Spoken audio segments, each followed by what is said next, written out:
وتعالى في كلام المجيد وفرقان الحميد. بسم الله الرحمن الرحيم. إن الدين عند الله الإسلام. وقال في مقام آخر ومن يبتغي غير الإسلام دينا فلن يقبل منه وهو في الآخرة من الخاسرين. مل کے صلوات پڑھیے محمد وآل محمد پر. اللهم صل على محمد وآل محمد. سامعین گرامی قدر قابل صد احترام عزیزان دوستان بزرگان، انشاءاللہ جو معروضات آپ کی خدمت عالیہ میں عرض کی جائیں گی، اس سے پہلے میں التماس کرتا ہوں کہ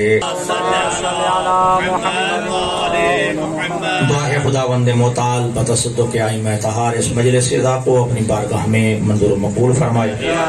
خداوند متعال اس مجلس اذا کے بانیان حاجی مبارک علی شاہ صاحب، حاجی سید ارشاد حسن شاہ صاحب، شاہد شاہ، سید زاہد شاہ اور دیگر جنہوں نے دام دل میں قدم سخنے تعاون کیا، پروردگار ان کی توفیقات خیر میں اضافہ فرمائے. پروردگار ان کو صحت و سلامتی تندرستی عطا فرمائے. پروردگار ان کے رزق میں مزید وسعت و ترقی عطا فرمائے. خداوند متعال ان برادران میں اتحاد و اتفاق عطا فرمائے.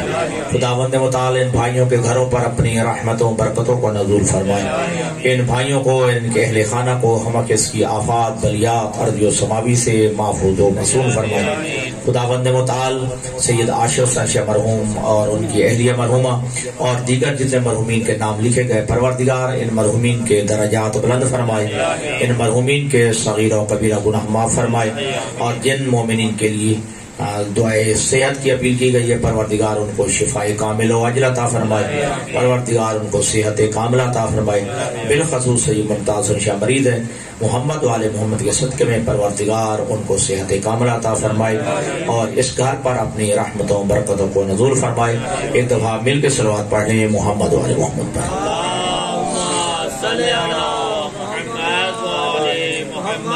ارشاد پروردگار عالم ہے کہ ان الدین عند اللہ الاسلام، اللہ کے نزدیک اگر کوئی دین ہے تو فقط دین اسلام ہے. اور دوسرے مقام پہ ارشاد فرمایا ومن یبتغی غیر الاسلام دینا فلن یقبل منہ وہو فی الآخرۃ من الخاسرین، کہ جو بندہ دین اسلام کے علاوہ کسی اور دین کو اپنے لیے پسند کرے گا، فلن یقبل منہ، اس کا وہ دین ہرگز ہرگز قبول نہیں کیا جائے گا، وہو فی الآخرۃ من الخاسرین. اور دوسری بات یہ ہے کہ وہ بندہ جو دین اسلام کے علاوہ کسی اور دین کو پسند کرے گا وہ قیامت کے دن خسارہ اٹھانے والوں میں سے ہوگا. دین اسلام یہ وہ ہے کہ جس کا بنانے والا اللہ ہے، پیغمبر گرامی قدر اس دین کے مبلغ ہیں، اور علی سے لے کر ہادی مہدی تک پیغمبر کے یہ سچے 12 جانشین اس دین کے محافظ ہیں. یعنی اللہ مقنن دین یعنی دین بنانے والا، اور پیغمبر اسلام اس دین کے مبلغ یعنی دین پہنچانے والے ہیں. اور علی ابن ابی طالب سے لے کر ہادی مہدی تک یہ ائمہ اس دین کے محافظ ہیں کہ جو اللہ نے بنایا تھا، پیغمبر اسلام نے پہنچایا.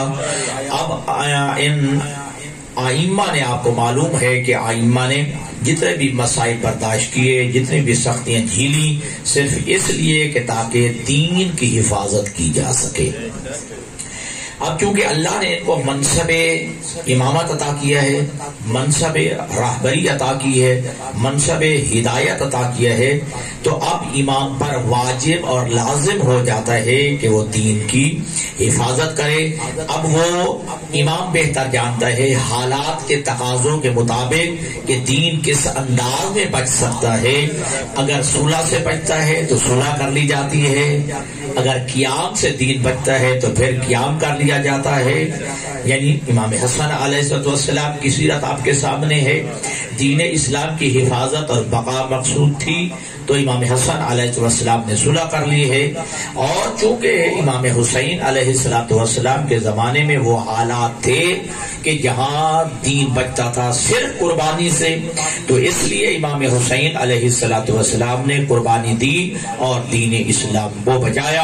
اور ہمارا یہ عقیدہ ہے کہ اگر امام حسن علیہ السلام کی جگہ پہ امام حسین ہوتے، امام حسین بھی وہی کرتے جو امام حسن نے کیا.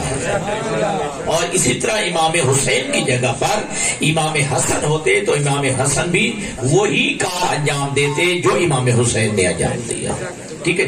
حالات کے تقاضوں کے مطابق جو ہے وہ امام فیصلہ کرتا ہے کہ آپ جانتے ہیں کہ 35 سال تک امام علی ابن ابی طالب علیہ السلام جو گوشہ نشینی کی زندگی بسر کرتے ہیں ثلاثہ کے دور میں، لیکن وہی علی ابن ابی طالب ہیں کہ جو بعد میں جنگ صفین بھی لڑتے ہیں، نہروان بھی لڑتے ہیں، جنگ جمل بھی لڑتے ہیں. ٹھیک ہے جی. اس وقت حالات کا تقاضا یہ تھا کہ علی ابن ابی طالب خاموش بیٹھے رہیں تاکہ دین کی حفاظت مقصود ہو. نیا نیا دین تھا، ممکن ہے کہ آپ خلافت کے حق کے لیے اٹھتے، آپ تلوار لیتے اور تلوار جب اٹھاتے تو مدینہ کے اندر جو ہے وہیں پہ دین کا خاتمہ ہو جاتا. لہذا علی ابن ابی طالب نے اپنے حق کے خلافت کو جانے دیا، لیکن دین کو سامنے رکھا ہے. دین کو سامنے رکھا ہے، اپنا حق کے خلافت، حق کے اقتدار کو جانے دیا ہے. نہیں کوئی بات نہیں ہے، لیکن جو دین اسلام کے اللہ کے نبی نے پہنچایا تھا وہ دین بچتا اس طرح تھا کہ علی ابن ابی طالب خاموش بیٹھے رہے، گوشہ نشین رہے. لیکن اس کے باوجود کہ آپ جو ہے گوشہ نشین بھی رہے، لیکن جب دین کا معاملہ آیا ہے تو آپ ان ثلاثہ کی ہدایت بھی کرتے رہے ہیں، رہنمائی بھی کرتے رہے ہیں، مسائل شریعت بھی بتاتے رہے ہیں، دین کے احکامات بتاتے رہے ہیں. اس طرح رہنمائی کی ہے کہ کہنے والا یہ کہہ اٹھا کہ لولا علی لہلک فلاں، اگر علی نہ ہوتے میں ہلاک ہو گیا، اگر علی نہ ہوتے میں ہلاک ہو گیا ہوگا. ٹھیک ہے جی. تو لہذا منصب امامت، منصب ہدایت ہوتا ہے، منصب رہبری ہوتا ہے. تو آج اگر کہا جائے کہ ان میں آپس میں بڑی تھی کہ علی ان کے ساتھ نہ ہوتے تو ان کے مشیر کیوں ہوتے، ان کے مشورہ، وہ انہیں دیکھ کے نہیں دین دیکھ کے مشورے دے رہے تھے کہ دین کی ترویج مقصود تھی. اور ایک بات ذہن میں رکھیے گا، کسی خلیفہ کے لیے، امام کے لیے اقتدار کا ہونا ضروری نہیں، تخت کا ہونا ضروری نہیں ہے، حکومت کا ہونا ضروری نہیں ہے. اگر تخت پہ امام نہ بھی بیٹھا تب بھی امام ہوتا ہے.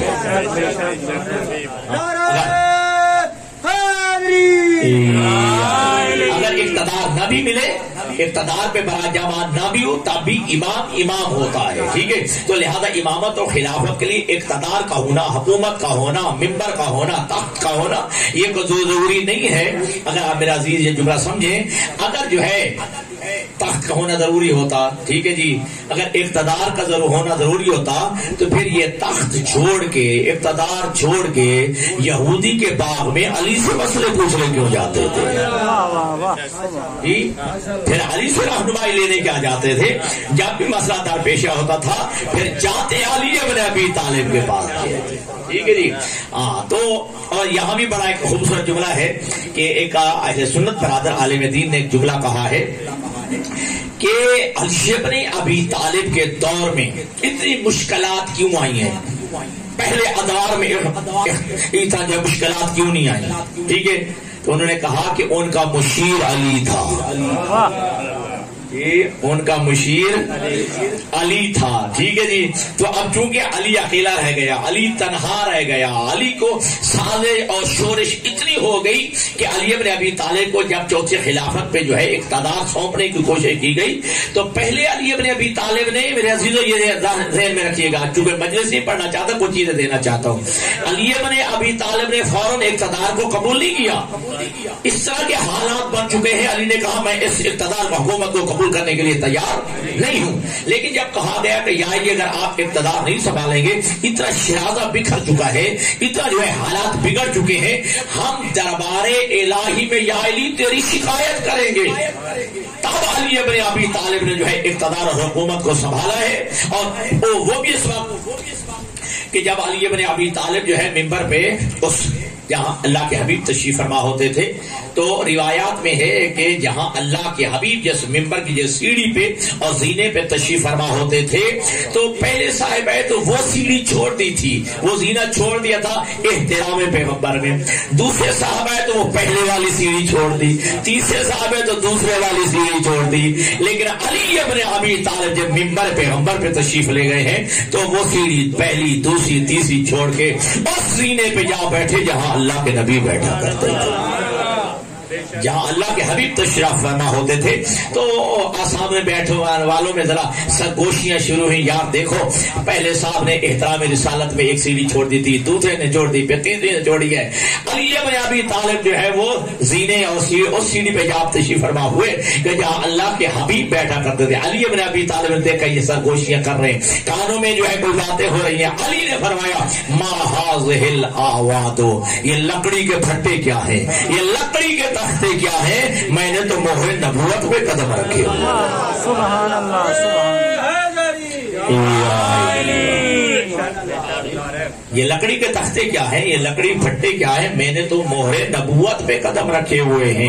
اور علی ابن ابی طالب نے جو پہلا خطبہ ارشاد فرمایا، جملہ یہ ہے کہ الحمدللہ علی احسانہ قد رجع المحق الی مکانہ، اللہ کی حمد ہے، شکر ہے اللہ کا کہ آج حق اپنے حقیقی مقام پہ آ گیا۔ سبحان اللہ جی آج حق جو ہے اپنے حقیقی مقام پہ آ گیا ہے، ٹھیک ہے جی۔ تو علی ابن ابی طالب کے نزدیک اقتدار اور حکومت جو ہے مال دنیا اکٹھا کرنا مقصود نہیں تھا، مثلا دنیا کے لوگ جو حکمران وہ حکمرانیاں سنبھالتے ہیں، اقتدار سنبھالتے ہیں، مقصد ہوتا ہے کہ تاکہ مال دنیا اکٹھا کیا جائے، دولت کو اکٹھا کیا جائے، لیکن علی ابن ابی طالب کے ہاں یہ مطمع نظر نہیں تھا۔ روایت میں ہے کہ جنگ جمل کے لیے جب امیر کائنات تشریف لے کے جا رہے تھے، ایک منزل آئی، منزل ذیقار، وہاں علی ابن ابی طالب نے پڑاؤ فرمایا، علی ابن ابی طالب وہاں رکے۔ عبداللہ ابن عباس کہتے ہیں، عبداللہ ابن عباس کے بارے میں جانتے ہیں نا کہ یہ ڈائریکٹ تفسیر قرآن میں علی ابن ابی طالب کی شاگرد ہے، عبداللہ ابن عباس، ٹھیک ہے جی۔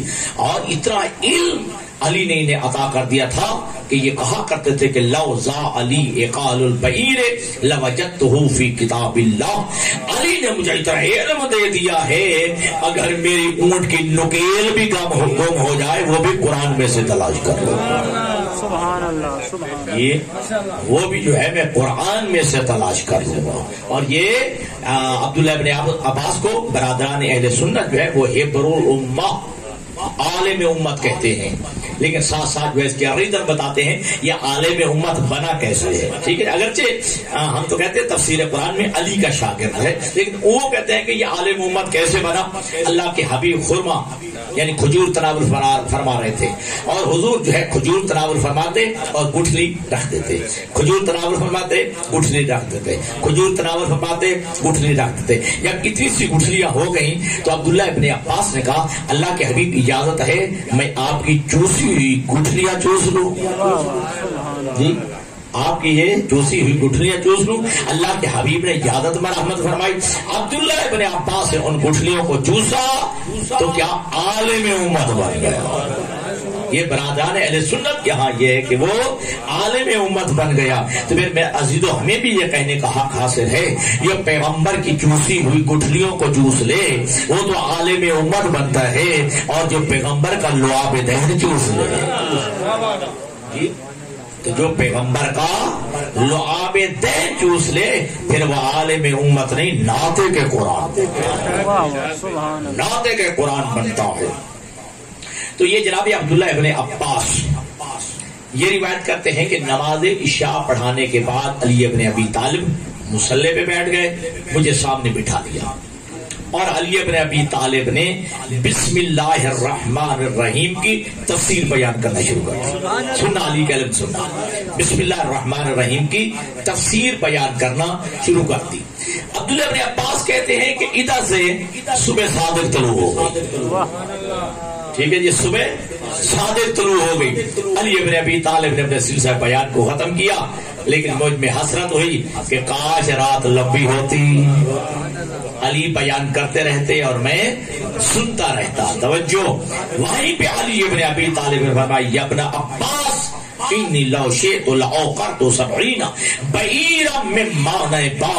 اے عبداللہ ابن عباس, اگر میں علی چاہوں, جملہ سنا, میں علی چاہوں صرف بے کی تفسیر, صرف بے کی تفسیر اتنی کروں 70 اونٹوں کا بار ہو جائے. سبحان اللہ, سبحان اللہ. اونٹ پہ, ایک اونٹ پہ کتنا وزن ہو سکتا ہے؟ 70 اونٹوں کی وزن بن جائے ایک بسم اللہ کی بے کی تفسیر. کیا کہنا علی ابن ابی طالب کے علم کا؟ بسم اللہ کی بے کی تفسیر اتنی بیان کروں 70 اونٹوں کا بار ہو جائے. توجہ, اس عبداللہ ابن عباس سے ابن ابی الحدید مظہری نے لکھا کہ عبداللہ ابن عباس سے پوچھا گیا کہ تیرے اور علی کے علم میں کیا نسبت ہے؟ تیرے اور علی کے علم میں کیا نسبت ہے؟ کیا کہنا شاگرد کا بھی؟ جی شاگرد ہے نا علی کا. ایک جملہ کا علمی و علم اصحاب محمد کا قطرۃ من سبعۃ ابحر. فرمایا کہ میرا اور تمام اصحاب پیغمبر کا علم علی کے علم کے مقابلے میں ایسے ہے جیسے 7 سمندروں کے مقابلے میں ایک قطرہ ہوتا ہے. سبحان اللہ, سبحان اللہ. میرا اور تمام اصحاب پیغمبر کا علم علی کے علم کے مقابلے میں ایسی نسبت رکھتا ہے جیسے 7 سمندروں کے مقابلے میں ایک قطرہ ہوتا ہے. تو بہرحال جس کے میں نے جو بات شروع کی تھی, تو جناب عبداللہ ابن عباس کہتے ہیں کہ منزل ذیقار پہ جنگ جمل پہ جاتے ہوئے علی ابن ابی طالب نے پڑاؤ فرمایا. میں بھی چلتا ہوا علی ابن ابی طالب کے خیمے میں پہنچا. میں نے دیکھا وہ ہوا خاصف النال, علی اپنے ہاتھوں سے اپنی نالین سی رہے تھے. علی اپنے ہاتھوں سے اپنا جوتا سی رہے تھے. جی جوتا گانٹ تھے, ٹانکا لگا رہے تھے. میری طرف دیکھے کہتے یا ابن عباس ما قیمت هذا النال. اے ابن عباس بتا تیرے نزدیک اس نالین کی, اس جوتے کی کیا قیمت ہو سکتی ہے؟ کیا قیمت ہو سکتی ہے؟ سننا, کہا آقا مولا جہاں تک ہے عقیدت کا تعلق تو پھر یہ جوتا میرے سر کا تاج ہے. جی لیکن ظاہری قیمت دیکھی جائے تو ماں قیمت ہو حاضر نال. اس کی تو کوئی قیمت اتنے پھٹ چکا ہے. یہ آپ کا جو ہے یہ جوتا اتنا جو ہے بسیدہ ہو چکا ہے, اتنا پرانا ہو چکا ہے, جگہ جگہ ٹانکے لگے ہوئے ہیں. یا اس کی کیا قیمت ہو سکتی ہے؟ اس وقت علی نے فرمایا ہے یا ابن عباس, ٹھیک ہے, لہیا احب الی من امراتکم.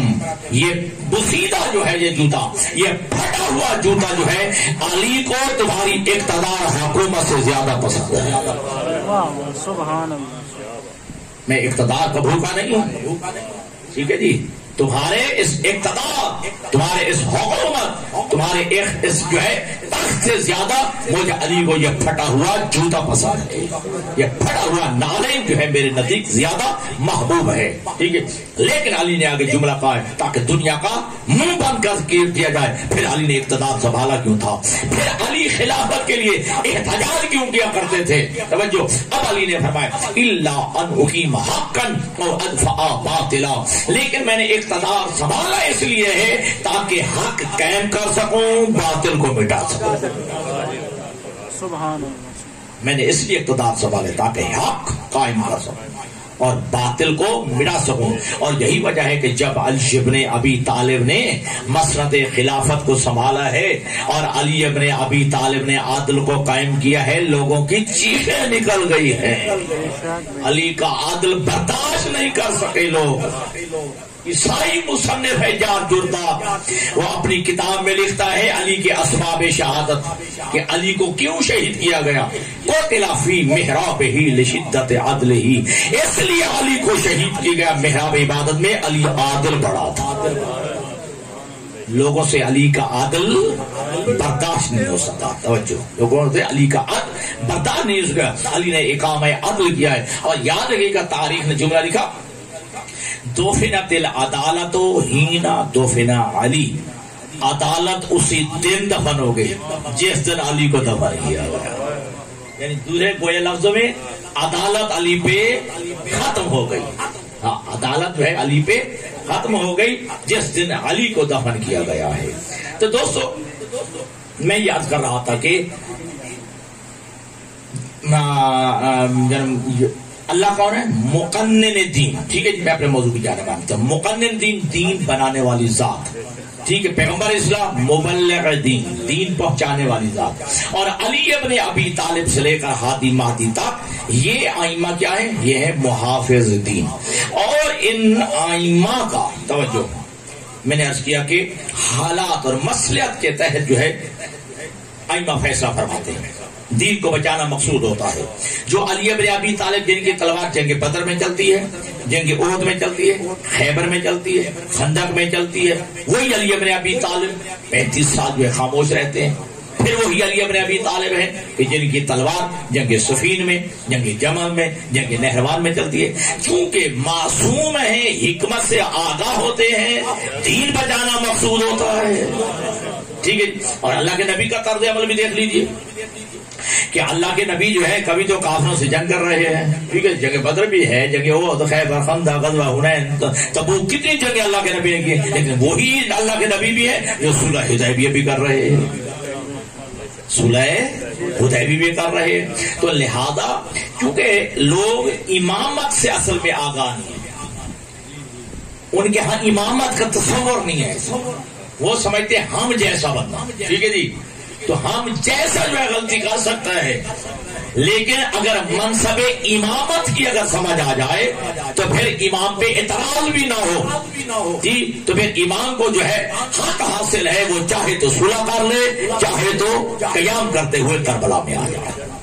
اور فرمایا کہ ان الحسن والحسین امامان قاما او قعدا، میرا بیٹا حسن، میرا بیٹا حسین، یہ دونوں امام ہیں. توجہ، لفظ امام کا، دونوں امام ہیں. قاما او قعدا، اگر ان میں سے ایک صلح کر لے تب بھی امام ہے، اگر کوئی قیام کر کے کربلا چلا جائے تب بھی امام ہے. ان کی امامت میں شک نہیں کرنا ہے. اور کبھی کسی کو حق کے اعتراض بھی نہیں ہے. حسن نے صلح کیوں کر لی، حسین کربلا میں کیوں؟ جس کو یہ اختیار حاصل نہیں ہے، حق حاصل نہیں ہے. ٹھیک ہے جی. اگر امام حسن علیہ السلام کے پاس جو ہے صلح پہ انگلی اٹھتی ہے تو ہم بھی سوال کرنے کا حق رکھتے ہیں. اگر امام حسن کی صلح پہ تجھے اعتراض ہے تو پھر پیغمبر کی صلح حدیبیہ پہ بھی پھر تجھے اعتراض ہونا چاہیے. پھر پیغمبر اسلام کی صلح حدیبیہ میں بھی اعتراض ہونا چاہیے. جو پیغمبر اسلام جو ہے لڑ رہے ہیں، جنگ کر رہے ہیں، تلوار اٹھا رہے ہیں، صلح حدیبیہ بھی فرما رہے ہیں. ٹھیک ہے. مصلحت کا تقاضا کیا ہوتا ہے کہ دین کی حفاظت مقصود ہوتی ہے، دین کو بچانا مقصود ہوتا ہے. تو لہذا یہ دین، دین اسلام، یہ اللہ کا بنایا ہوا دین ہے.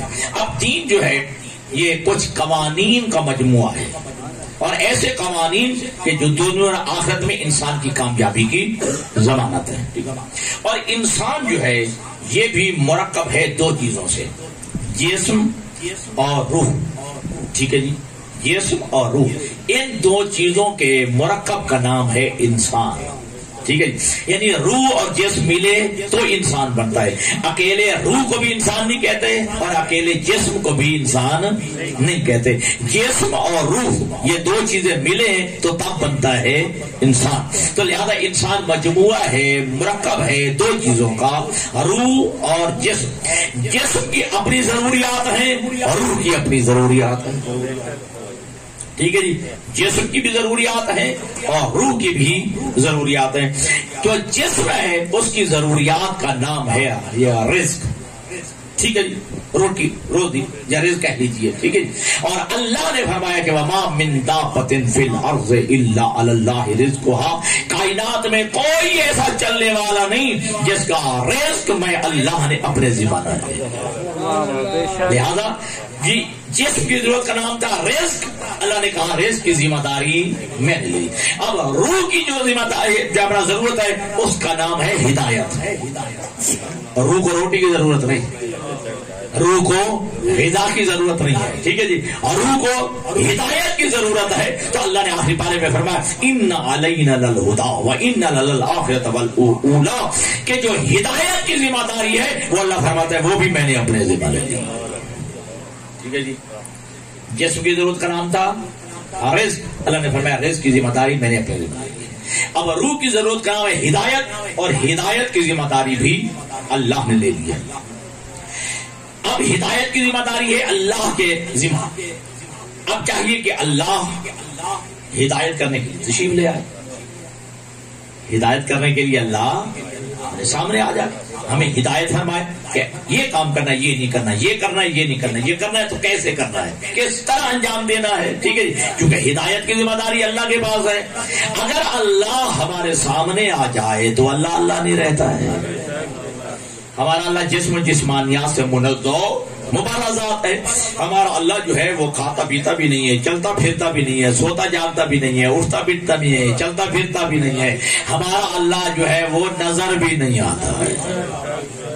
ٹھیک ہے جی، اللہ نظر بھی نہیں آتا. حتیٰ کہ ہمارا اللہ ظاہر تو بڑی دور کی بات ہے، ہمارا اللہ خواب میں بھی نظر نہیں آتا ہے. ٹھیک ہے جی، ہمارا اللہ خواب میں بھی نظر نہیں آتا ہے. اب ہدایت کی بات آ رہی ہے اللہ کے پاس. اب اللہ پہ واجب ہے ہماری ہدایت کرے، لیکن اللہ جی اب یہ مجبوری ہو گئی نا کہ اللہ جسم جسمانیات سے منظم مبرہ ہے.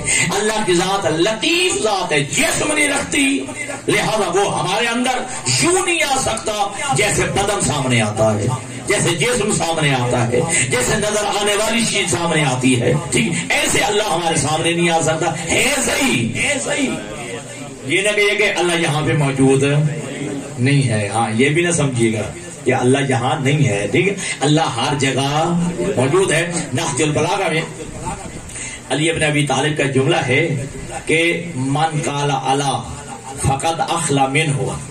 سننا علی کا جملہ. علی فرماتے ہیں کہ جو بندہ کہتے ہیں اللہ اوپر ہے، اس نے نچلی جگہ کو اللہ سے خالی سمجھ لیا.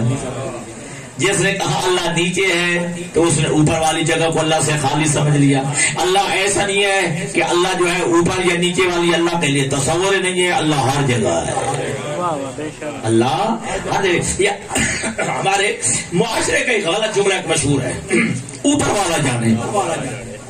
یہ ہمارے معاشرے کا غلط جملہ ہے، اوپر والا جانے. اگر اوپر ہے تو کیا اللہ نیچے نہیں ہے؟ ٹھیک ہے جی. بیٹھنا کس کے لیے استعمال ہوتا ہے؟ جو جسم رکھتا ہو. ٹھیک ہے جی، جو جسم رکھتا ہو، جو جسم ہی رکھتا پھر اس کے لیے جہت کا بھی تعین نہیں ہو سکتا، اس کے لیے جو سمت کا بھی تعین نہیں ہو سکتا کہ اللہ اوپر ہے یا نیچے ہے، اللہ دائیں ہے یا اللہ بائیں ہے، اللہ آگے ہے یا اللہ پیچھے ہے. پھر اللہ کے لیے یہ جملہ نہیں کہا جا سکتا. تو لہٰذا اللہ تبارک و تعالیٰ کی ذات جو ہے چونکہ نظر نہ آنے والی ذات ہے، لہٰذا اللہ نے ہدایت کا بندوبست بھی کرنا ہے، لیکن اللہ نے جو ہے کچھ ہستیوں کا تقرر کیا جو بندگان خدا کی ہدایت کے لیے بھیجے. سبحان اللہ. ٹھیک ہے، تو اللہ نے کچھ ایسے نمائندوں کا انتخاب کیا ہے کہ جو ہماری ہدایت کے لیے ہیں. جی، لیکن یاد رکھیے گا ان نمائندوں کا تقرر بھی اللہ نے کرنا ہے. ٹھیک ہے، ان نمائندوں کا تقرر بھی اللہ نے کرنا ہے، اور جو نمائندگان پروردگار ہیں ان کا جو انتخاب، ان کا جو ہے تقرر اللہ کے ذمہ ہے. اس لیے جب ہم بنائیں گے تو جاہل بنائیں گے، جب ہم بنائیں گے تو ان پڑھ بنائیں گے، جب ہم بنائیں گے تو گناہگار بنائیں گے، جب ہم بنائیں گے تو غیر معصوم بنائیں گے. جو ہم جیسا ہوگا اور گناہ کرتا ہوگا، ان پڑھ ہوگا، جاہل ہوگا، جب وہ بنائے گا تو عالم کو بنائے گا. جس کا وہ تقرر کرے گا تو وہ عالم ہوگا، وہ معصوم ہوگا. گناہ نے کبیرہ و صغیرہ ہر قسم کی غلاظت و نجاست و گندگی و پاکیزگی جیسے جو ہے وہ منظم مبرہ اور پاک و پاکیزہ ہوگا. اور اس وقت کے جن افراد میں اللہ اس نمائندے کو بھیجے گا، اس وقت کے جتنے کمالات ہوں گے وہ اس نمائندہ الہی میں موجود ہوں گے. جملہ سمجھنا، اس وقت کے جتنے بھی کمالات ہوں گے وہ نمائندہ الہی میں موجود ہوں گے. کیوں؟ اس لیے کہ وہ نمائندہ الہی کسی موقع پر عاجز نظر نہ آئے.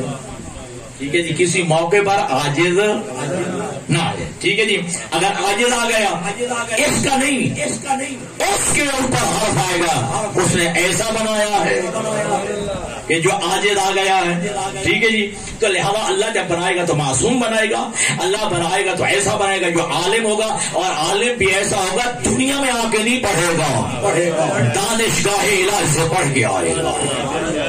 جی، اللہ کے مکتب سے پڑھ کے آئے گا، تاکہ دنیا کے کسی مکتب میں، دنیا کی کسی یونیورسٹی میں، دنیا کی کسی سکول میں جو ہے کسی جو ہے ادارے میں نہ پڑھے. اس لیے کہ جس سے پڑھے گا پھر وہ افضل ہوگا اور یہ مفضول کہلائے گا. تو پھر جو افضل ہوتا ہے اس کو پھر جو ہے اعلیٰ ہونا چاہیے، پھر تو اسے اعلیٰ ہونا چاہیے. اس لیے تو ہم کہتے ہیں کہ ہمارے جتنے بھی ائمہ ہیں، جتنے بھی انبیاء ہیں، وہ دنیا میں آ کر کسی سے نہیں پڑھے ہیں.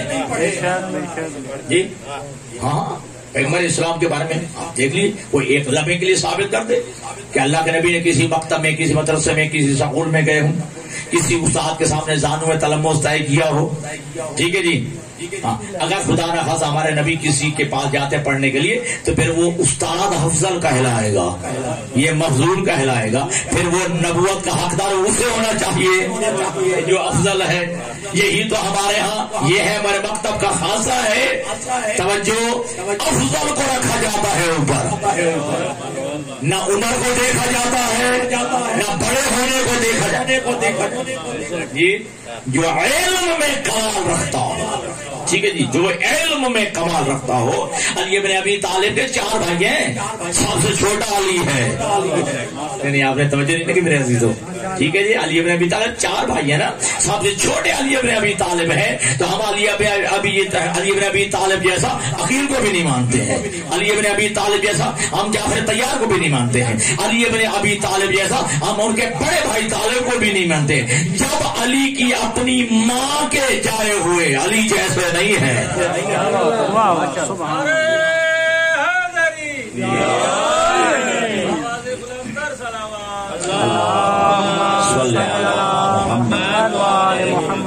تو اللہ نے عالم رہنما، ہادی رہنما عطا فرمائے. ٹھیک ہے جی. ہر ایک کو اختیار حاصل ہے کہ وہ اپنے منطق اور دلیل سے اپنی بات کو پہنچائے. ڈنڈے کے زور پہ بات بنوانا یہ کوئی عقل کا تقاضا نہیں ہے، یہ دانش مندی کا تقاضا نہیں ہے، یہ خرد مندی کا تقاضا نہیں ہے. دلیل کے ذریعے نحن ابناء الدلیل.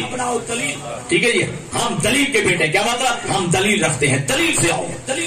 اور ہم چیلنج کرتے ہیں، 2 چیلنج ہیں. توجہ، ہم قیامت کے لیے چیلنج کرتے ہیں اور زور دے کے یہ بات کرتے ہیں. ہمارے اماموں میں سے کسی امام، ہمارے معصوموں میں سے کسی معصوم نے کہیں سے دکھا دو، کسی روایت میں ضعیف سے ضعیف تر، جھوٹی سے جھوٹی کتاب میں دکھا دو، ہمارے معصوم ان سے کسی معصوم نے غیر معصوم سے مسئلہ پوچھا ہو.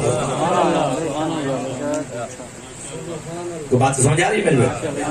ہمارے معصوم نے، کسی معصوم نے غیر معصوم سے مسئلہ پوچھا ہو، کوئی نہیں دکھا سکتا. ٹھیک ہے، لیکن ہم دکھانے کے لیے تیار ہیں کہ لوگ در در کی ٹھوکریں کھا کے آتے تھے آل محمد کے دروازے پہ. ہاں ہاں، اور اشارتاً جو ہے بات کی جا سکتی ہے. کوئی یہ کہتا ہوا گیا، ٹھیک ہے جی، توجہ کیجیے، عقیلونی عقیلونی وفیکم علی بن ابی طالب ولست بخیرکم. مجھے چھوڑو، مجھے چھوڑو، مجھ سے کیا پوچھتے ہو؟ میں تم سے بہتر نہیں، تم میں علی جو موجود ہے، تم میں علی جو موجود ہے. توجہ. اور کوئی صاحب تو یہ جملہ بھی کہہ گیا، میری بات ریکارڈ ہو رہی ہے، ایک صاحب یہ جملہ کہہ گیا، لا ابقانی اللہ لمعضلۃ لیس لہا ابو الحسن. اللہ مجھے اس دن کے لیے زندہ ہی نہ رکھے کہ جس دن میرے اوپر کوئی مشکل آئے اور حل کرنے والا علی موجود نہ ہو. جی ہاں، میرے اوپر کوئی مشکل آئے اور حل کرنے والا علی موجود نہ ہو. اور یہ تو بڑی واضح سی بات ہے. ایک جملہ تو ایک صاحب کا بڑا ہمارے برادران اہل سنت کی کتابوں کے اندر، ہاں ہمارے اہل تشیع میں بھی موجود ہے کہ لولا علی لہلک فلاں، اگر علی نہ ہوتے میں ہلاک ہو گیا ہوتا. ٹھیک ہے. حضرت امام ابو حنیفہ رحمت اللہ علیہ یہ 2 سال شاگرد رہے حضرت امام جعفر صادق علیہ الصلوۃ والسلام. 2 سال شاگرد رہے حضرت امام ابو حنیفہ، جن کا لقب امام اعظم ہے. ٹھیک ہے، وہ شاگرد رہے ہیں امام جعفر صادق علیہ السلام کے. اور شاگرد جب رہے تو پھر جملہ کہنا پڑا، انہیں اعتراف کرنا پڑا کہ لولا سنتان لہلک النومان، اگر میں 2 سال جعفر صادق کی شاگردی میں نہ گزارتا میں ہلاک ہو گیا ہوتا. جی 2 سال میں جعفر صادق کی شاگردی میں نہ گزاری ہوتی تو میں ہلاک ہو گیا ہوتا. ہمارے برادران اہل سنت کے علماء، میں نے کئی دفعہ میں نے خود سنا ہے، خطبات جمعہ میں ارشاد فرماتے ہیں، اور یہ علماء کہ حضرت امام ابو حنیفہ سے پوچھا گیا آپ کی عمر کتنی ہے؟ تو کہا میری عمر 2 سال ہے. میری عمر 2 سال ہے. تو کہنے والے نے کہا جناب آپ کی عمر تو 70 سال ہے اس وقت, ٹھیک ہے جی, اور آپ کہہ رہے ہیں کہ میری عمر اس وقت 2 سال ہے. فرمایا میں اسی 2 سال کو ہی میں عمر تصور کرتا ہوں جو شاگردی جعفر صادق میں گزاری جی, جو شاگردی جعفر صادق میں گزاری ہے. تو جو صلوات پڑھیے محمد والے محمد پر.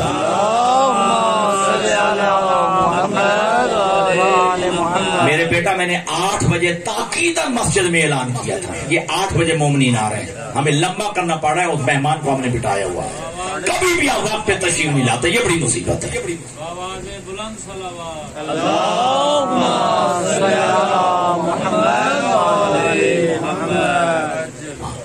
کوئی حالات کا تقاضا ہوتا ہے, دیکھنا پڑتا ہے. تو تاکیداً کہہ دیا کہ جلدی آئیں جلدی آئیں جلدی آئیں. ایک بار پھر صلوات پڑھیں محمد والے.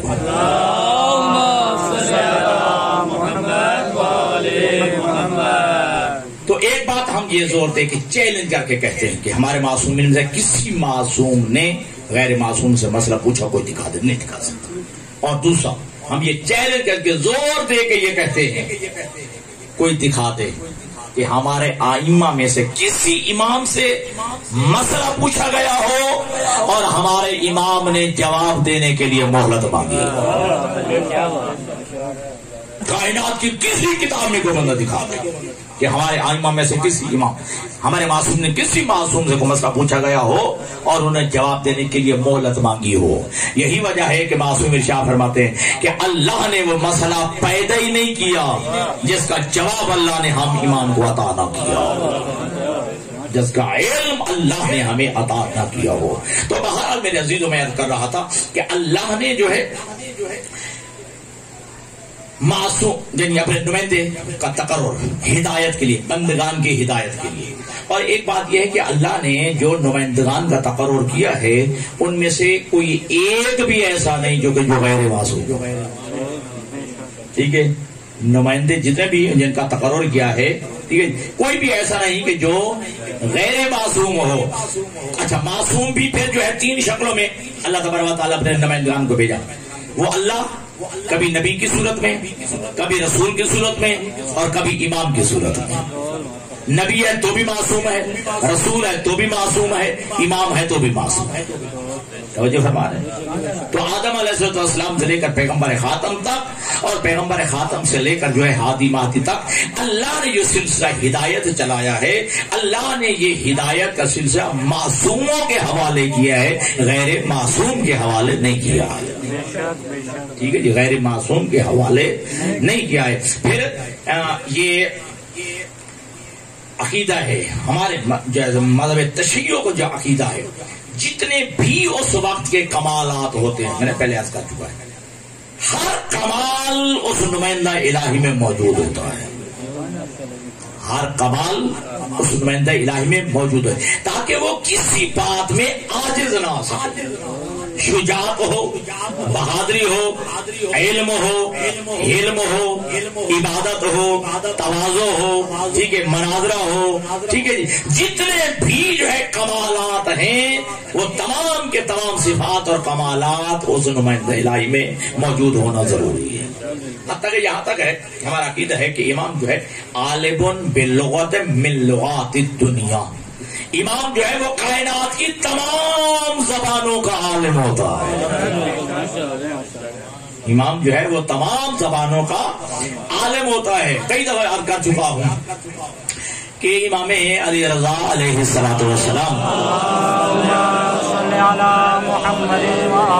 ممبر پہ تشریف فرما ہے, ایک چڑیا پھڑپھڑاتی ہوئی مولا کے کانوں کے ساتھ لگی. ٹھیک ہے جی, امام علیہ السلام نے ممبر چھوڑا اور جانے لگے. آپ کے صاحب نے پوچھا کہ مولا خیریت ہے؟ کہا یہ چڑیا مجھے کہنے آئی ہے کہ میرے گھونسلے میں جو میرے بچے ہیں نا, سانپ بڑھ رہا ہے انہیں کھانے کے لیے, جی مدد کے لیے تشریف لے آئی ہے. ٹھیک ہے جی, تو امام جو ہے وہ کائنات کی تمام زبانوں کا عالم ہوتا ہے. حضرت امام علی نقی علیہ السلام کی بارگاہ اور خدمت میں ایک ہندی پہنچا, ہند کا رہنے والا, یعنی یہاں کا رہنے والا. ٹھیک ہے, اب انہیں ہندی میں کلام کیا. امام علی نقی نے بھی ہندی میں گفتگو شروع کر دی. ٹھیک ہے, ہندی میں کلام کرنا شروع کر دیا.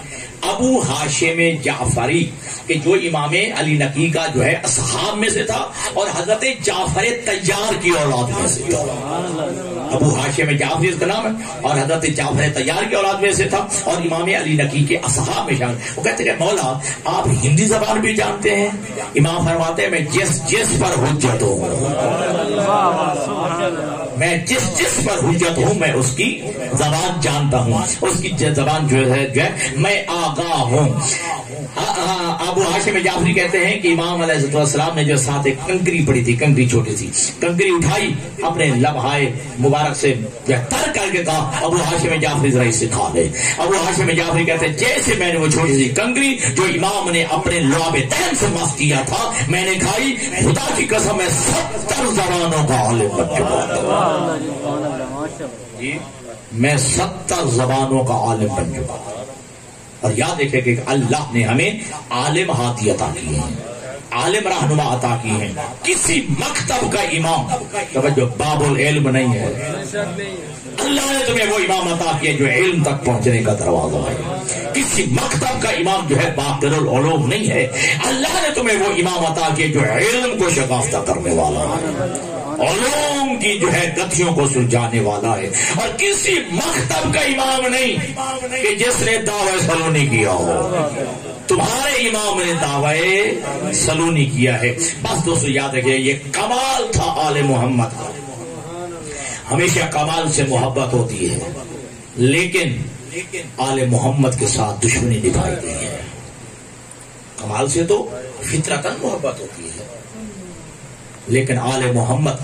اور یہ کہ میرے چوتھے امام کا یہ فرمان ہے کہ کاش ہماری مودت و محبت کا حکم نہ دیا جاتا. یہ تو ہماری مودت و محبت کا حکم تھا، یہ سلوک کیا گیا، نہ ہوتا تو اللہ جانے کیا سلوک ہوتا. اور اجرت مانگی تھی، اجر رسالت مانگا گیا تھا. کیا؟ محبت اہل بیت، مودت آل رسول. اور روایت کے لفظ ہے جب حسین کائنات میں تشریف لائے تھے نا تو اللہ کے نبی بوسہ دے رہے تھے، جناب جبریل آئے، کہا اللہ کے حبیب اللہ بعد از تحفے درود و سلام فرما رہے کہ جس نواسے سے تو اتنا پیار کر رہا ہے نا 10 محرم کا دن ہوگا، اس کی پیاسی گردن ہوگی، شمر کا ایک ہاتھ حسین کے بالوں میں ہوگا، خنجر والا ہاتھ گردن پہ ہوگا، 70 قدم پہ بہن دیکھ رہی ہوگی، 70 قدم پہ بہن دیکھ رہی ہوگی. معمول بن گیا تھا اس وقت سے کہ اللہ کے نبی حسین کے گلے کا بوسہ لیتے تھے جی. اور جب یہ جو منظر دیکھا اللہ کے نبی نے گریہ کیا ہے، اللہ کے نبی نے رونا شروع کیا ہے. جناب سید زہرا عرض کرتی ہیں بابا جس وقت میرا حسین شہید ہوگا آپ موجود ہوں گے؟ کہا نہیں زہرا میں موجود نہیں ہوں. کیا اس کے بابا علی موجود ہوں گے؟ ہاں وہ بھی موجود نہیں ہوں گے. کیا اللہ کے بابا کیا میں موجود ہوں گی؟ اے زہرا تو بھی موجود نہیں ہوگی. رونا پڑ گیا زہرا کا. ایک جملہ کہا پھر میرے حسین پہ روئے گا کون؟ پھر میرے حسین پہ ماتم کون کرے گا؟ میرے حسین کا گریہ کون کرے گا؟ خدا کی قسم تم تو دعا ہو، زہرا کی دعا کا اثر ہو. یہ جب زہرا نے کہا نا پھر میرے حسین پہ روئے گا کون، اللہ کے نبی نے فرمایا زہرا پریشان نہ ہو، اللہ ایک قوم پیدا فرمائے گا، ایک قوم پیدا فرمائے گا جس قوم کے مرد تیرے مردوں پہ روئیں گے، جس قوم کی عورتیں تیری عورتوں پہ روئیں گی، جس قوم کے بچے تیرے بچوں پہ روئیں گے. اور ایسے نہیں بلکہ جیلن بعد جیل، نسلن بعد نسل، قیامت تک نسلوں در نسل جو ہے یہ سلسلہ چلتا رہے گا. تیرے حسین کا غم ہوتا رہے گا، تیرے حسین کا غم جو ہے منایا جاتا رہے گا. ادادر لٹ گیا ہے خاندان اطرت، خاندان اہل بیت، ٹھیک ہے. اور میں کہا کرتا ہوں دوستو کہاں علی کی بیٹی اور کہاں شام کا بازار و دربار. جو نانا کی زیارت کے لیے جب تقاضا کرتی تھی نا کہ بابا آج میں نے نانا کی زیارت کے لیے جانا ہے، علی فرمایا کرتے تھے بیٹی زینب ان راتوں کا انتظار کر جن راتوں میں چاند نہیں ہوتا. ان راتوں کا انتظار کر جن راتوں میں چاند نہیں ہوتا. خدا کی قسم روایت کے الفاظ یہی ہیں کہ جب وہ راتیں آ جاتی ہیں جن میں چاند نہیں ہوتا, اندھیرا ہوتا ہے, جی اب علی ابن ابی طالب جو ہے اپنی بیٹی کو لے کے جاتے روض رسول کو لے کے, کس انداز میں چلتے, آگے آگے خود علی ہوتے, دائیں حسن ہوتے, بائیں حسین ہوتے. رب اکبر کی قسم روایت کے الفاظ یہ ہیں, چلتے ہوئے جو ہے جلدی سے امام حسن سے فرماتے, بیٹا حسن جلدی کر, جا روضہ رسول پہ جو چراغ جل رہے ہیں جا کے بجھا دے. آدھی رات کا وقت ہوتا, پھر بھی علی فرماتے کہ وہ چراغ جا کے بیٹا حسن بجھا دے. امام حسن رو کے کہتے کہ بابا رات کا اندھیرا ہے, یہ آپ بھی موجود ہیں اور میں جو ہے میں بھی موجود ہوں, اور میری بہن زینب کے سر پہ چادر بھی موجود ہے. میری بہن زینب کے سر پر جو ہے برقع اور چادر بھی موجود ہے. سنیں کہ علی کا جملہ, علی کا رونا پڑ گیا, علی کا جو ہے یہ ریش مبارک آنسو سے تر ہو گئی. ایک جملہ کہا علی نے, علی فرماتے ہیں ممکن ہے روضہ رسول پہ کوئی زائر موجود ہو, روضہ رسول پہ کوئی زائر موجود ہو اور اس کی نگاہ میری بیٹی زینب کے قد پہ پڑ جائے, میری بیٹی زینب کے قد میں پڑ جائے, میری بیٹی کے زینب کے سائے پہ جو ہے پڑ جائے. یہی علی کی بیٹی زینب ہے. چلو ایک جملہ سن لو, جب زہرا کا شہادت ہوئی نا, زہرا کا جنازہ وصیت کے مطابق رات کو اٹھایا گیا ہے, اندھیرے میں اٹھایا گیا ہے. علی لے کے جا رہے تھے زہرا کا میت, زہرا کا جنازہ. اچانک علی نے دیکھا کہ زہرا کے میت کے نیچے چھوٹا سایہ ساتھ آ رہا ہے, زہرا کے میت کے نیچے چھوٹا سایہ ساتھ آ رہا ہے. فوراً جو ہے علی فرماتے ہیں بیٹا حسن یہ کون ہے؟ کہا ہماری بہن زینب ساتھ آ رہی ہے. خدا قسم اندھیرے میں دفن کرنا چاہتے تھے نا زہرا کا کی میت کو, لیکن جملہ کہا ماں کا جنازہ یہیں رکھ دو, پہلے بہن زینب کو گھر پہنچا کے. اجرکم اللہ, اللہ آپ کے آنسوں کو قبول کرے. پہلے بہن زینب کو گھر پہنچا کے آؤ. کہا بابا رات کا اندھیرا ہے. علی کا جملہ, علی فرماتے ہیں کہ ممکن ہے کہ کوئی جو ہے دیکھے اور اس کی نگاہ زینب کے قد پہ پڑ جائے, زینب کے سائے پہ پڑ جائے کہ زینب کا سایہ کتنا ہے, قد کتنا ہے, اور ہاتھ باندھ کے نہ کہتے ہیں یا علی آج مدینہ ہے نا, آپ بھی موجود ہیں, اور زینب کے سر پہ چادر بھی موجود ہے, حسن بھائی بھی موجود ہے, حسین بھائی بھی موجود ہے, لیکن آپ کی غیرت گوارا نہیں کرتی کہ کسی کی نگاہ زینب کے قد پہ پڑ جائے. اللہ جانے اس وقت کیسے برداشت کیا ہوگا جب آپ کی یہی بیٹی جو ہے زینب بازار کے اندر کھڑی ہوگی, ہاتھوں میں رسیاں ہوں گی, سر پہ جو ہے چادر نہیں ہوگی, آواز دے کے کہہ رہی ہوگی میں باغی کی بہن نہیں, میں نوازی کی بہن. اور پڑھتے ہیں علماء, حقیقت یہی ہے. جب یہ لٹا ہوا اہل بیت کا قافلہ جب پہنچے نا بابو ساعات پہ, ٹھیک ہے, یہ لفظ سعد نہیں ہے اکثر جو ذاکرین پڑھ جاتے ہیں سعد, نہ بابو ساعات, کئی گھنٹوں والا دروازہ, کئی گھنٹوں والا دروازہ. اللہ جانے میرے جملہ سمجھ آ جائے, دو آنسو آ جائے, کئی گھنٹوں والا دروازہ. جی کہا گیا, شمر نے کہا نا سید سجاد سے, اپنی ماں بہنوں پھوپھیوں کو یہیں روک لو, ابھی بازار نہیں سجا ہے, ابھی دربار نہیں سجا ہے, سجتا رہا دربار, سجتے رہا جو ہے بازار. جی رب اکبر کی قسم, بعض روایات میں 24 گھنٹے علی کی بیٹیاں بابو ساتھ پہ کھڑی رہی, بعض روایات میں 48 گھنٹے ہیں, جو اکثر متفق روایت ہے علی و بطول کی شہزادیوں نے 15 اذانیں سنی. اجرکم اللہ, اجرکم اللہ, 15 اذانیں علی و بطول کی بیٹیوں نے سنی ہیں. ٹھیک ہے جی. اب یہ تو آپ سنتے رہتے ہیں سادات زیادہ بیٹھے ہو کہ علی کی بیٹیوں کی نماز قضا نہیں ہوئی, علی کی بیٹیوں کی نماز قضا نہیں ہوئی. اب مجھے سارے تصور میں مجھے جواب دو, جن بیبیوں کے ہاتھ یوں بندھے ہو, سر پہ چادر بھی نہ ہو جی, اور روایت کہتی ہے کہ عورتیں جو ہے وہ چھتوں پہ تھی, مرد بازار میں تھے, علی کی بیٹیاں 3 دن برابر کھڑی رہی تھی.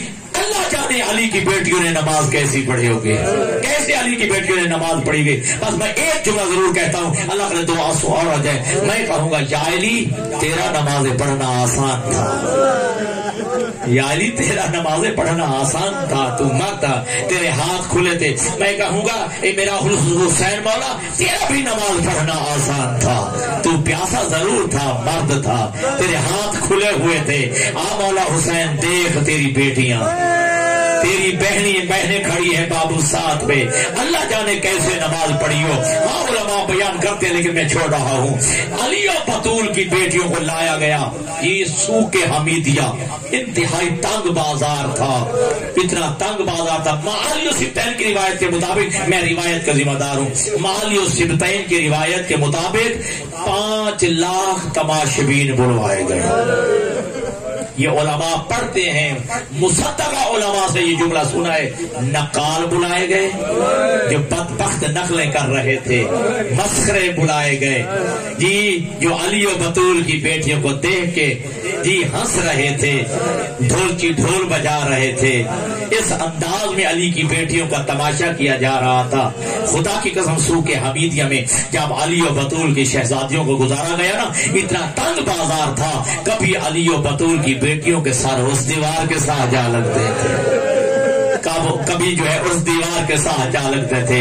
علی و بطول کی شہزادیوں کی جو ہے یہ پیشانیاں زخمی ہو گئی ہیں. علامہ حافظ محمد حسین مرحوم پڑھا کرتے تھے، اللہ ان کے درجات بلند کرے. علی کی بڑی شہزادی بازار شام میں بیٹھ گئی. بازار شام میں بڑی مقبول مجلس ہے، گریہ ہو رہا ہے. اللہ ان سعادات کو جو ہے آباد رکھے، اللہ جو ہے ان کے والدین کے درجات بلند کرے نبانیوں کے. اللہ ممتاز شاہ کو شفائی کاملہ و عاجلہ عطا فرمائے. علی کی بڑی شہزادی جو ہے بیٹھ گئی ہے، اپنے دونوں ہاتھ ساتھ پہ رکھے، نجف کی طرح منہ کر کے ایک جمعہ کہا، بابا علی میں مدینہ سے چلی ہوں، تجھے نہیں بلایا. اجرکم اللہ. بابا علی میں مدینہ سے چلی ہوں، تجھے نہیں بلایا. میں جو ہے مکہ سے چلی ہوں، بابا علی میں نے تجھے نہیں بلایا. میں 2 محرم کو کربلا پہنچی، بابا علی میں نے تجھے نہیں بلایا ہے.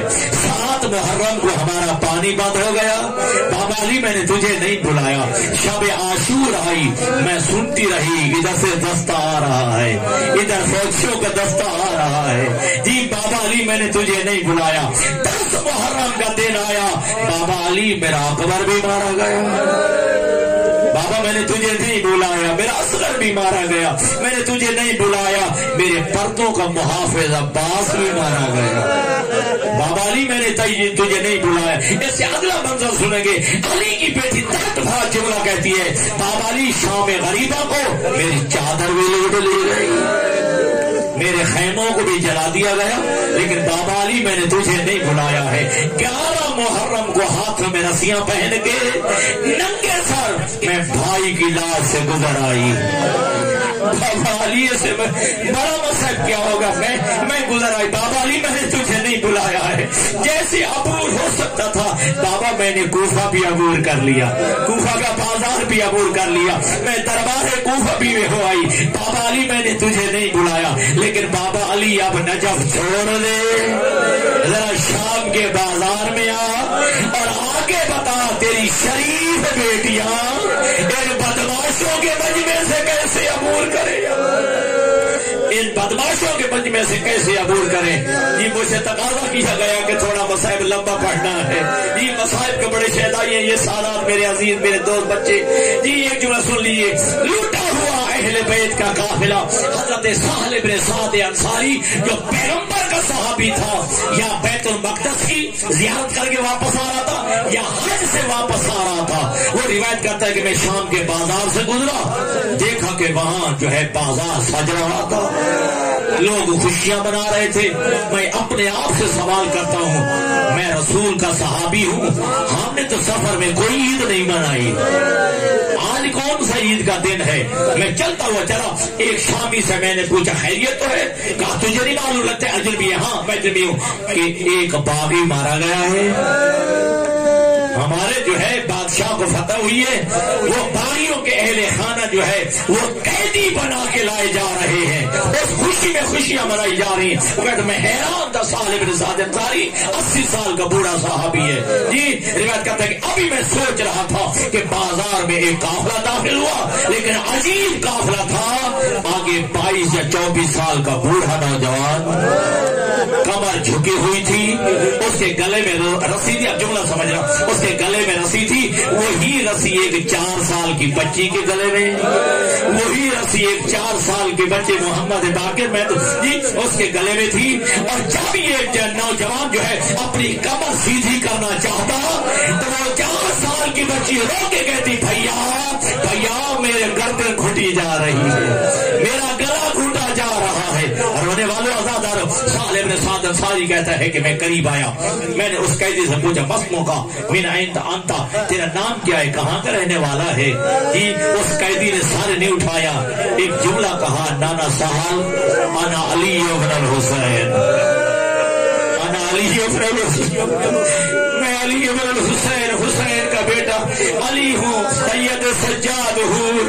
آزاداروں کہنا تھا کہ عین ابو کا، تیرا بابا کہاں ہے، قد کو دلا مارا گیا۔ پھر جو ہے پوچھا کہ عین امو کل عباس، تیرے چچا عباس کہاں ہیں، تی کو دلا وہ بھی قتل ہو گئے۔ عین اخیر الاکبر، تیرا بھائی اکبر کہاں ہے، وہ بھی مارے گئے۔ کہاں سے نانا سہل کب تک کہاں تک پوچھے گا، یا میں رہ گیا ہوں یا میرا 4 سال کا باقر رہ گیا ہے۔ بس رونے والوں آزاداروں جی، اب ایک جملہ کہا کہ آقا مولا اجازت ہے میں رسول کی بیٹیوں پہ سلام کروں، جہاں رسول کی بیٹیاں تھی آئی تھی نا، اب سہل بن سعد انصاری ایک طرف منہ کر کے کھڑے ہو گئے، سلام کیا السلام علیکم یا اہل بیت نبوہ، اے اہل بیت نبوت میرا سلام ہو، اہل بیت نبوت میرا سلام ہو۔ پیچھے سے ایک بی بی کی آواز آئی، نانا سال پھر سلام کر، پھر سلام کر۔ سہل نے دوبارہ سلام کیا ہے، کہا پھر سلام کر، جب 3 دفعہ سلام کیا ہے۔ علی کی بڑی بیٹی زینب نے جملہ کہا کہ نانا سال جب سے ہم کربلا سے چلے گئے ہمارے اوپر کسی نے سلام ہی نہیں کیا، ہمارے اوپر کسی نے سلام ہی نہیں کیا ہے۔ بس رونے والا ذات، یہاں 2 روایتیں ہیں، ایک بیویوں کو چادریں کا مطالبہ انہوں نے کہا کہ ہمیں اگر ہو سکتا ہے تو چادریں لا دے، اور ایک ہے کہ ایک 4 سال کی بچی حسین کی۔ سال کہتا ہے کہ اے اہل بیت رسول کی بچی کوئی میرے لیے حکم ہو، کہا تیرے پاس کچھ پیسے ہیں؟ سال کہتا ہے کہ ہاں میرے پاس کچھ پیسے ہیں۔ اس بچی نے کہا پھر ایسے کر کہ جس نیزے پہ میرے بابا حسین کا سر ہے، جس نیزے پہ میرے بابا حسین کا سر ہے نا، اور جس بندے کے ہاتھ میں اسے پیسے دے اور اسے کہے کہ وہ یہ نیزے والا سر جو ہے حسین کا مجمع سے دور لے جائے، مجمع سے دور لے جائے۔ لیکن نہ سہل بن سعد انصاری کہتے میں سمجھ نہیں سکا، لیکن چونکہ اہل بیت رسول کی بچی نے کہا تھا میں نے اس کے پیسے دیے، وہ جو ہے لے کے مجمع سے دور گیا۔ جیسے مجمع سے دور گیا مجمع بھی دور چلا گیا، مجمع بھی دور چلا گیا۔ ادادر میں نے آ کے پوچھا بچی کیا مسئلہ تھی، کہا تو نے دیکھا نہیں میرے بابا کا سر جو ہے قرآن پڑھ رہا تھا، میرے بابا کا سر قرآن پڑھ رہا تھا۔ مجمع ادھر چلا گیا، میری پھوپھیوں کے ننگے سر ان نامحرموں کی نظروں سے بچ گئے۔